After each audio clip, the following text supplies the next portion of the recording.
Hello, everyone, and welcome to Friday Feelings, where we turn emotions into power, vulnerability into strength, and remind you to feel everything, fear nothing, and transform your life.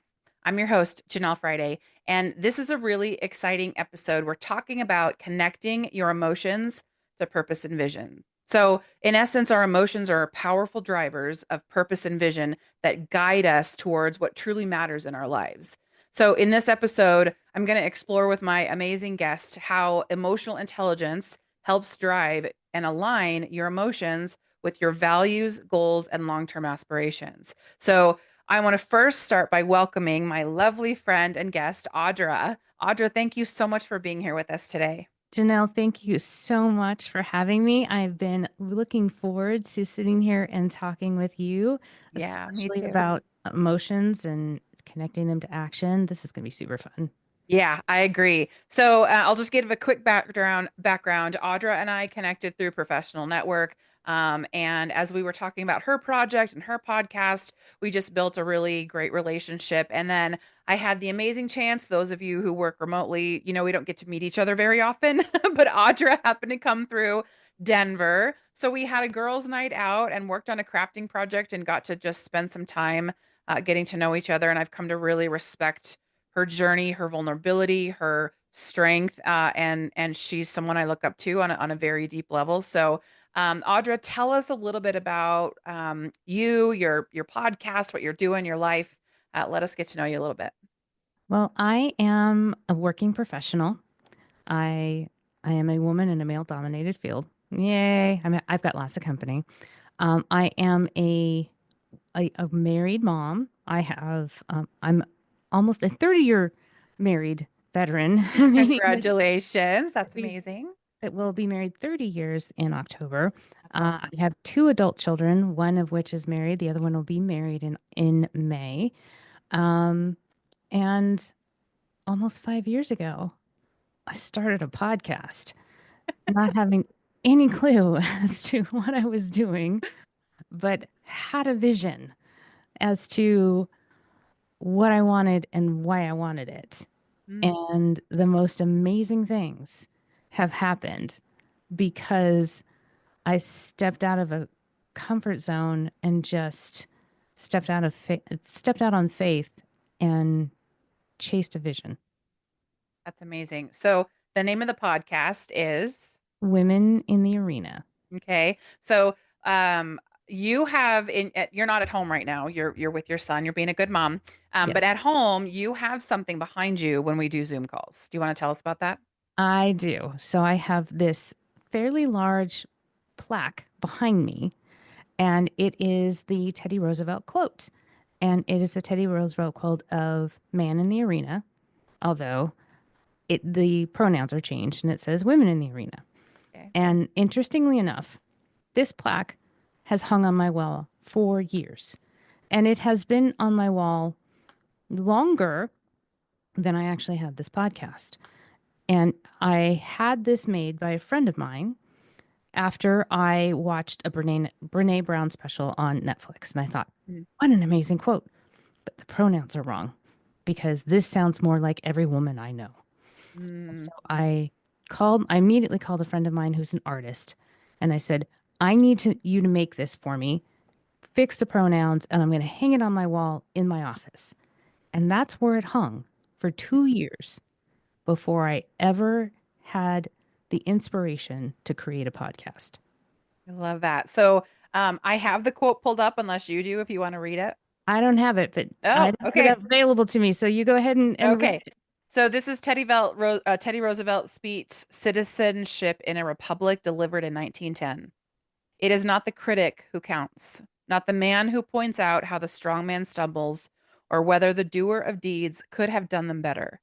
The credit belongs to the man who is actually in the arena, whose face is marred by dust and sweat and blood, who strives valiantly, who errs, who comes short again and again, because there is no effort without error and shortcoming, but who does actually strive to do the deeds, who knows great enthusiasm, the great devotions, who spends himself in a worthy cause, who at the best knows in the end the triumph of high achievement, and who at the worst, if he fails, at least fails while daring greatly, so that his place shall never be with those cold and timid souls who neither know victory nor defeat.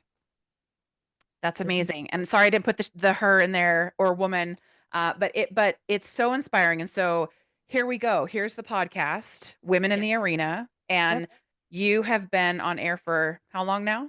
It'll be 5 years on my birthday, June 24th, Okay. 2025. I love that. And so,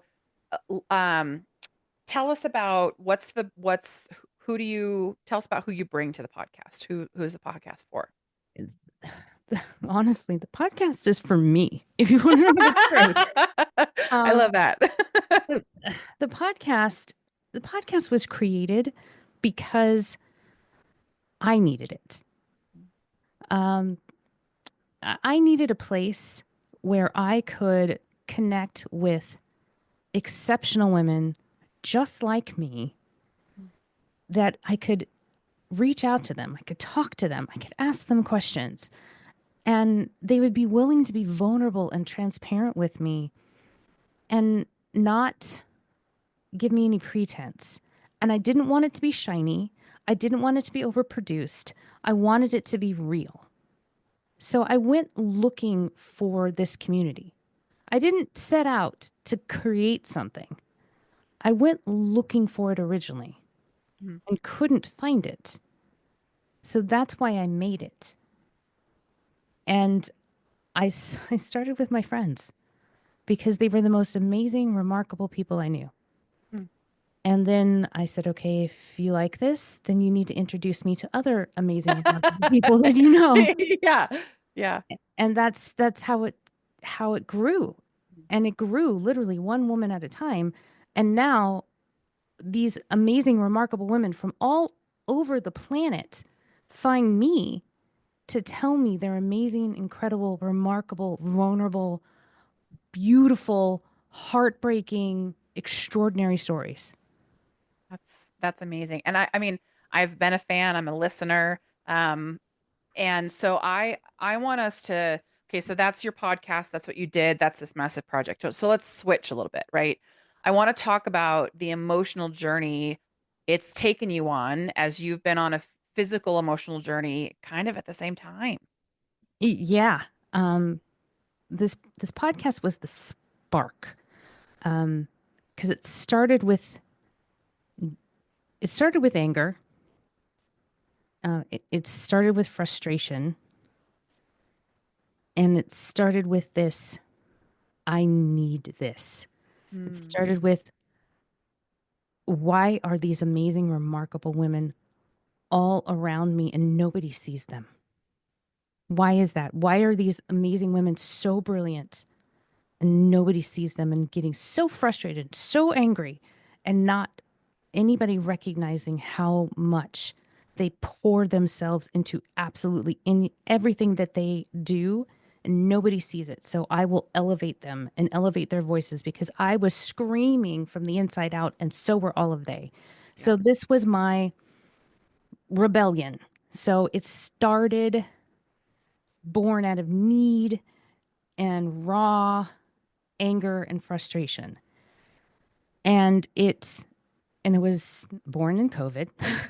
I think so, there are a lot of things born during COVID. so there was all kinds of other emotions going on during COVID. Mhm. Um, I launched it on my 49th birthday, not knowing what I was doing, not knowing if anybody was going to listen to it, not knowing what was going to happen. My my son helped me launch it, and what was going on at the time was we were on lockdown, um, and we were doing Zoom University. Everybody was at home. So my daughter was home doing Zoom University. Her fiance, who is now her husband, was was was with us 2 weeks on, 2 weeks off because we were, doing pods. We were doing our pods. My son was at home. He was in flight school, and his now fiance. was with us because she was at the same university as my daughter, and they were going to be roommates. So I Mm. had this big, noisy, beautiful, amazing, chaotic house. It's Wow. full. And I knew that I was capturing time in a bottle. I knew it. I knew it was my last hurrah. And so I made the most of it as much as I could. And I launched this crazy thing. So I didn't know what I was doing, had a full house, was barely keeping on my sanity as everybody else was trying to make the best of it. Then I was like, what can I get done in a year? It's amazing what you can get done in a year. Mm. Uh, like I said, I had no idea if anybody would listen to it. Turns out people do.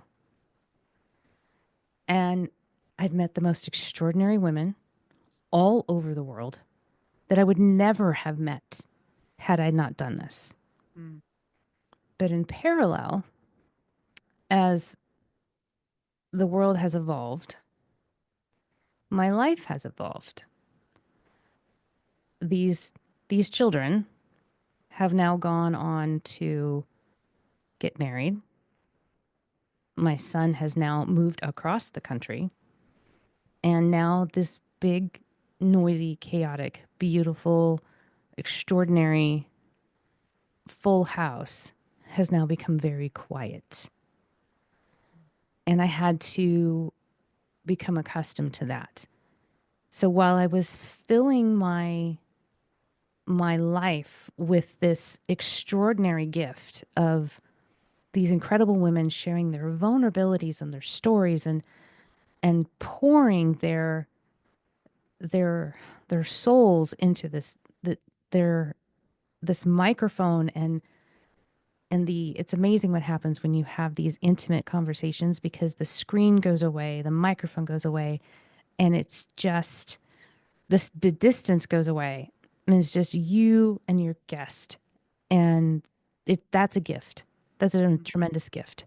So even though I was having this incredible gift with my guests and my audience members, my life on the other side Mm. was starting to feel empty. Yeah. And those two things felt like they were in complete contrast to each other. And I felt empty. I was incredibly depressed. And it was a delayed depression because for a little while I was able to occupy myself with prepping for my daughter's wedding.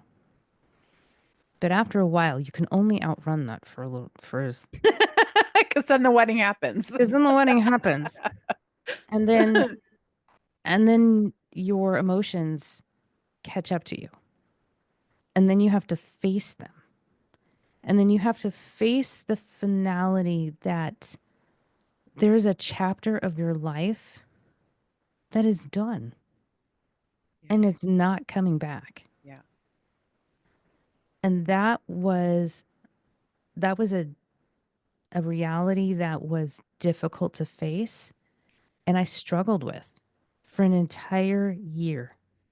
But I knew that I needed to go through it. I knew that I needed to process through it. I didn't hide it. I did Well, share it. let's pause there for a Yeah. sec because I want to call out one thing. We're talking about the finality of a season of life, right? Yeah. I think whether you call them chapters, whether you call them seasons, it's all the same. Um, when a season comes to a close, it's the finality. We may or may not get closure, and a lot of the time, it's difficult to move forward because we don't know what's ahead, right? And so I want to address anyone who's listening to this. Um, if you're identifying that you're coming to a close in a season in your life, my question is, do you know what comes next? If the answer is yes, is there fear of failure? Is there fear there or anxiety or stress? If the answer is no, and we're looking at something that's unknown, where do you find yourself in this moment? And Audra, for you to get to the place to say, I know I have to work through it, I know I have to face the emotions, tells me that you've done it before, right? Because if you've not gone through something difficult, this is one of those moments that could break you, that could break down someone, because we learn through mistakes, we learn through previous experiences. And for you to be, even though it took you a year, what I would say is there are so many of us that have not faced life altering moments where we have a dose of reality that's a really cold splash of water in the face, and we're forced to move forward whether we like it or not, right? So I'm curious, from a help us understand, how did you know that you had to face the emotion to get through it, instead of retreating internally and avoiding and staying in that place of, you know. I recognized what it was. When I finally admitted to myself what I was feeling, then I knew that I had to allow myself to feel it and go through the process. Mm, And what I was feeling was mourning. yeah, I grief. was mourning. Yeah. And I know that that sounds strange because, my kids are alive and well. They are fine. They are thriving. But I was mourning the end of something Yeah, that you love. that I absolutely love. Yeah. And it was not going to be the same. It was going to change.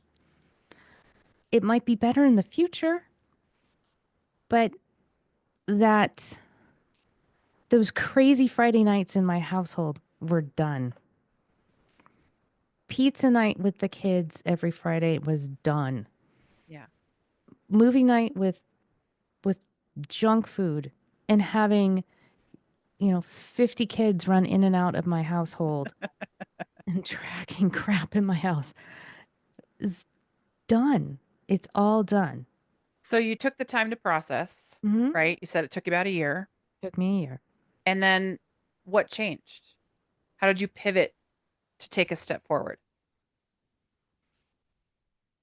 Honestly, I got on my bike. Mm. I got on my bike. I um I quit going to the gym because I think I kept going. I kept the same routine. I kept doing the same routine. I kept going into the gym thinking if I just work out more in this gym, I'll just work it out. And it wasn't working. It wasn't happening. I mean, the gym was depressing. I mean, it was just depressing. It was a depressing place. Mm. And I quit going and I got on my bike and went outside. There's trails all around my house. And I told my husband, I said, I'm taking my bike to the bike shop. I'm having it tuned up and I'm going to ride my bike. And I said, if I have to get up, I live in Arizona. If I have to get up at 5 in the morning so I can ride my bike at 5 in the morning so I don't die because it's 150 degrees in July, then that's what I'm going to do. So what And did your bike ride do for you? it changed my routine. It got me outside. It, if you are feeling sad, go outside. Yeah. I Yeah.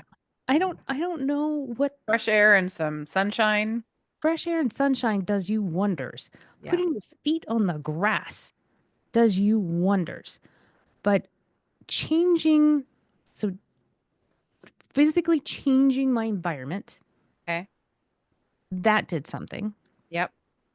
Uh, there's something that happens when you can move forward. So when your feet are moving forward and your hands are somewhat moving in the air, there is a mind body connection that happens that starts to change the chemistry of your brain.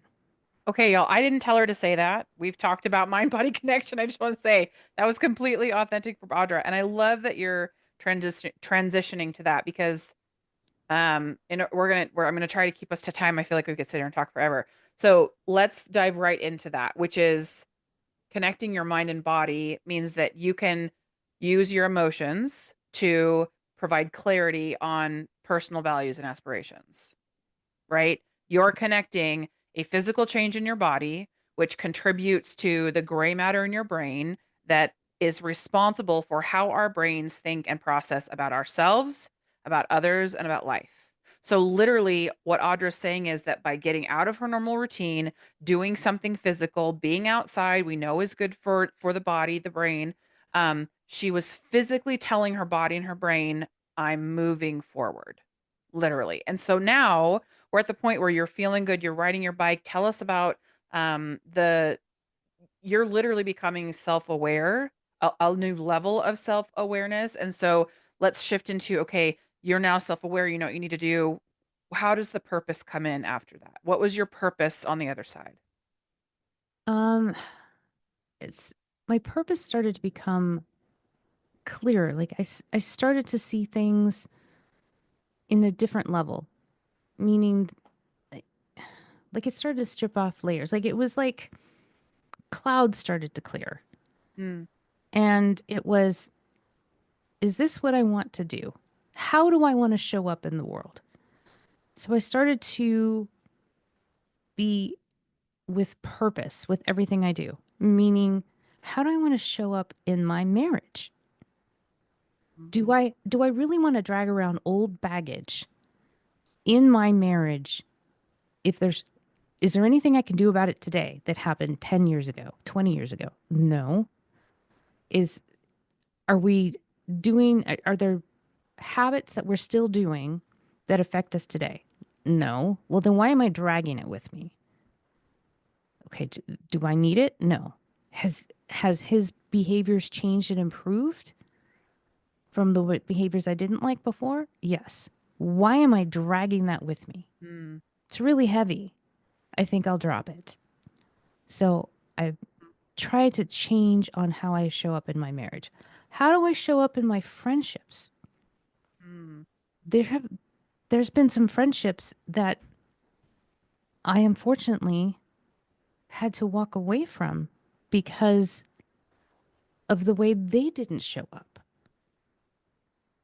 And That's such a hard thing to do. it's hard. It's really hard because growing up, I mean, we've talked from a faith perspective. I was taught that you don't ever walk away because if you love Jesus, y- that's not something you're ever allowed to do because Jesus loves everyone and you're supposed to represent Jesus, so you never are allowed.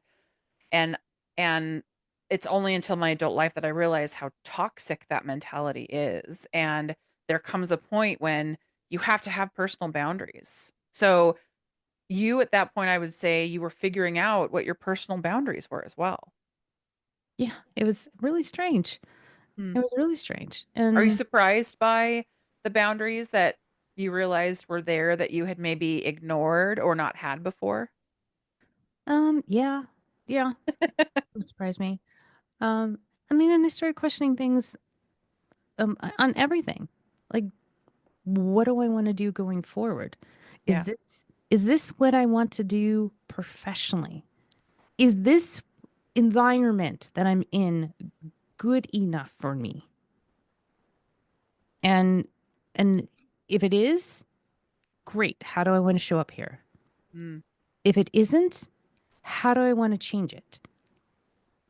And if that means if it's not how I want it to look, then how do I want it to look? mhm, And can I design that? And so yeah, I started to create all kinds of different things on what I wanted them to look like and how I wanted to show up. And it's been kind of weird. I mean, in the best way possible, and in some heartbreaking ways too. yeah. Growth is never easy. I mean, as I've said to my children many times, if it were if it were easy, they would call it something other than growing pains. They would call it karma.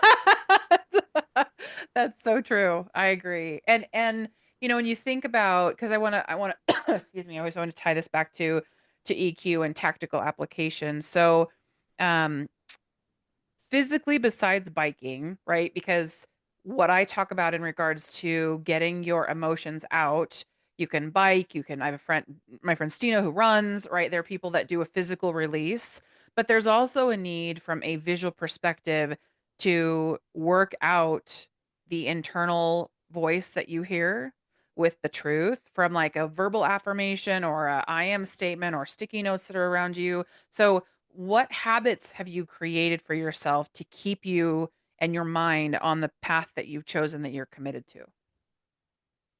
Well, I'm still not quite comfortable with writing things down. And that's an old childhood habit. I'm oldest of four, you know, those rotten younger siblings will take everything and read it out loud. So I so I still haven't been able to bring myself to write it down, although I did write or I did order a self-guided journal to do it.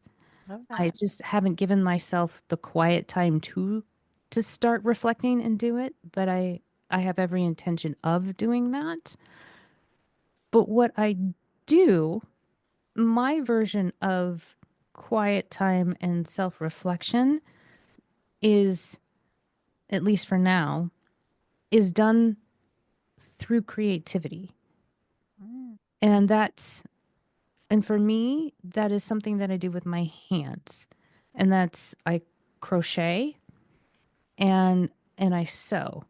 mm, And this is another science thing. I'm dropping some science. There's a connection between creativity and doing something with your hands and your brain.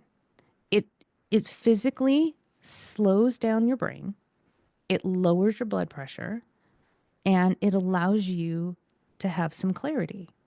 So when I need some clarity and I need to think, I will do something creative to allow me to do that because it is physically impossible for you to feel anxiety and be creative at the same time because it's two different parts of the brain. mm. And if you want to calm yourself down, go do something creative. Color something. If you're not a sewer or a crocheter or a knitter or whatever, you can color. You can color in a coloring book. I'm one of those. I have those adult coloring books and I use markers, and the thing that we did in Denver, if you're ever in Denver, Mhm. look up something called Up the Upstairs Circus. So it's a bar with all these different projects. You pay a fee for the project you want to do. They give you all the supplies and they just kind of let you go. And so Audra had some trouble with the hotel. So she got there a little bit late. But I wanted to celebrate that as our time together because I'm a crafter. I make wreaths and I do interior. Like I love Hobby Lobby, if you know what Hobby Lobby is. Um, but I think that's really profound. All that to say, let's get back to our title today, connecting your emotions to purpose and vision. So really, um, you went through the process of we're closing one season, going into another, and there's emotions there that are difficult to address, but you address them. And by addressing them, you became self aware to a new level, which ultimately you took and you harnessed all of those emotions to determine how you were going to move forward in a completely different method than you had before. Right. Accurate. Yes. So, for anyone listening to this podcast, Audra, maybe they're stuck. Maybe they're having a hard time closing the book to the season that they've lost or are about to lose. Maybe they have moved forward, but they don't know how to find their vision. Maybe, like a lot of us, the emotions are so heavy and negative emotions. Look, we've all had negative emotions, really strong ones, whether you're crying, whether you're screaming, whether you're angry. The body doesn't like negative emotions. They don't feel good physically in your body. So we naturally avoid them. And I get that. However, I think Audra, you could probably talk about this from a physical emotional perspective. If you don't, if you don't face the emotions, if you don't work through the truth, if you don't do everything you can do to move forward through the painful emotions to the other side, what happens? Your body will rebel against you. You're Yeah. the people think that emotions are just a mental thing. They are not. There's no separation between your emotions, your mind, and your body. They are all one organism. So your body remembers your feelings. They sit somewhere, somewhere. When I am upset, my emotions are either in my stomach or in my head or in my shoulders. That is where my emotions sit. They might be, for some people, they might be in your back. They They're might in be, my gut, in my they might be- chest, in my gut. Yeah. some people might be in their hips. Yeah. And if you don't know where your emotions sit, this is why we talk about it. And so, because I already know we're over time. I don't care for this episode. Um, let's drop some advice, Audra. So for all those people that I kind of mentioned, no matter where they are, where would you, if they were sitting in front of you and saying, I want to do what you did, how do I do that? What advice can you offer? What tools or methods or, things that you've learned that you could help share? First, it's okay where you are. It's okay. It- That's that's human. That is human. Don't quit trying to fight it. The Mhm. more you struggle, the harder it is. Now, I'm not saying that, you know, embrace it and hold on to it forever. I'm just saying don't try to pretend that you're not there. Mm. Process through the emotions because the only way out is through. And you will know when you are ready for another direction. I knew I was ready because I had processed through and I was like, okay, I'm ready to see I'm ready to see the sun. But I need something to help me see the sun. And when you're ready to see the sun,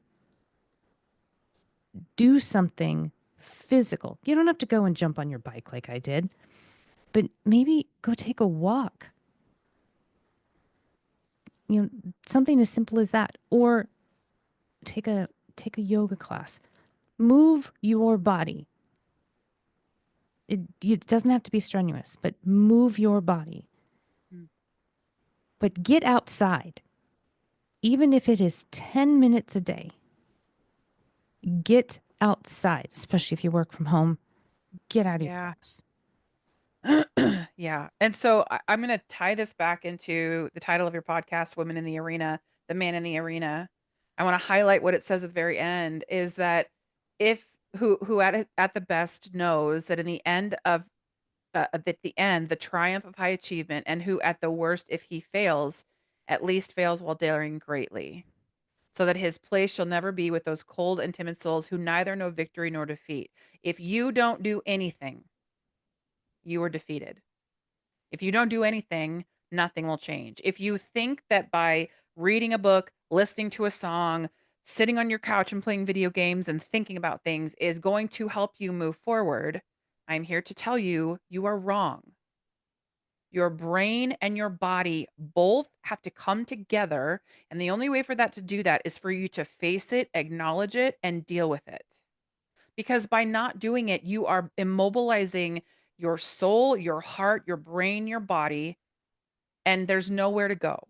So if you're stuck today, if you need encouragement today, if you are inspired today, the first thing I'm going to tell you to do is to listen to Women in the Arena. So, Audra, where can they connect with you? They can connect with me on anywhere you listen to podcasts because we're everywhere. Okay. Uh, you can go catch us on social media, or you can old fashioned email me, which I actually respond to my email, which is Audra at womeninthearena.net. I love that.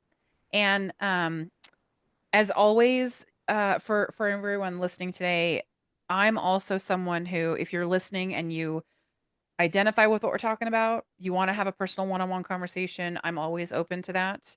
But the goal of this podcast, as always, is to be inspired to feel. Gosh, I'm struggling with words today. What the heck? Okay, is to be inspired to feel deeply, to be fearless and to live authentically, to keep leaning into those feelings because real transformation starts from within and it's by taking a step forward. So, Audra, I could talk to you forever. Thank you so much for your time today and taking some time while you're being a good mom to your son. And I'm just so grateful for women like you who are inspiring all of us to be vulnerable, to be honest, and to look to empower each other.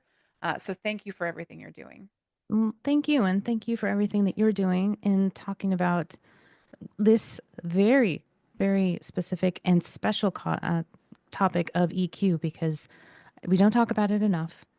I think that it is woefully uh, under uh, developed, and I think that the more people that know about it and use it, I think that we'd be a much happier place. I agree, and it's not conceptual, right? That's the whole point of this podcast and what my goal with Lionheart, CS is, which is you've got to get out of the book and into real life, which, for me was the reality that I had to go through and the realization that, when science tells us that by speaking positive things out loud to yourself every day helps you, if you trust science, then you do it. If you don't do it and you don't see results, then there's no question as to why you're not moving forward. So my perspective in all this is I've learned that by literally applying the things that I'm learning and the practical tools that EQ has given us, that personal transformation is possible. But without putting the effort in, without moving forward, without putting myself in the arena, I'm always going to remain where I am. And all of us have to get to that point in life where we say, "Okay, I'm done. I'm done being on the couch. I'm done being stuck at a job that I hate. I'm done not taking a shot on myself." And from a leadership perspective and putting women in a light to say, "Look at what's possible when you decide to take a chance on yourself."